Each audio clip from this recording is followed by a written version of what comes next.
In this video, we are going to learn about the spread operator, which is one of the most popular operator that we'll be using throughout this course.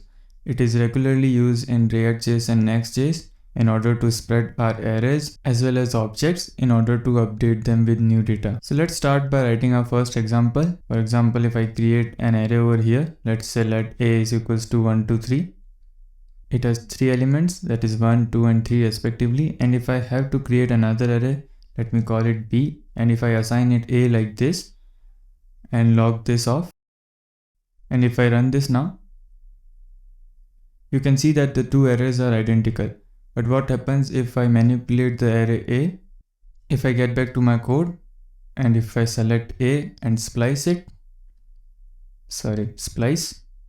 if I splice it and remove the first element of my index array and click on run, you can see the first element is also removed from the B, and this is not something that we will need in our course since we will be updating our arrays and objects without manipulating the original state of the object, right? So in order to do that, what we can do is, even if our code stays the same, that is we splice the array A, and if we don't want to make any changes in the array B, what we can do is we can use the spread operator by enclosing our array A inside two brackets that are used for array and writing 3 dot operators. This is collectively called spread operator. It will create a new array and assign that new array to B.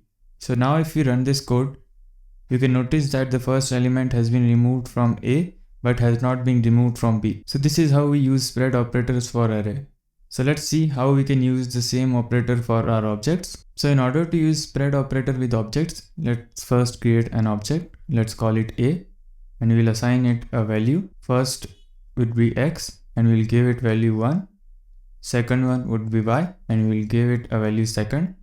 And once we are done with that, we'll create another object. Let's call it B and we'll assign it a value A.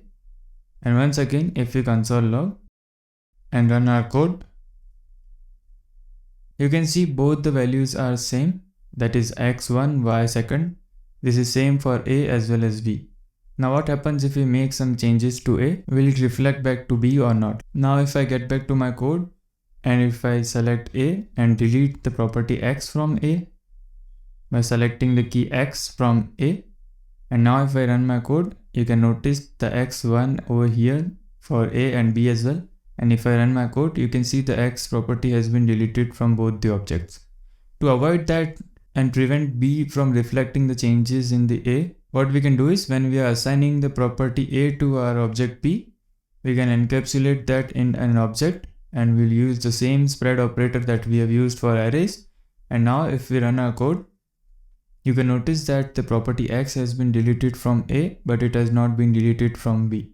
We'll be using it throughout our course at multiple places in different projects. And this is something which is really beneficial for you in any other JavaScript code that you will be writing. So let's start with the next video.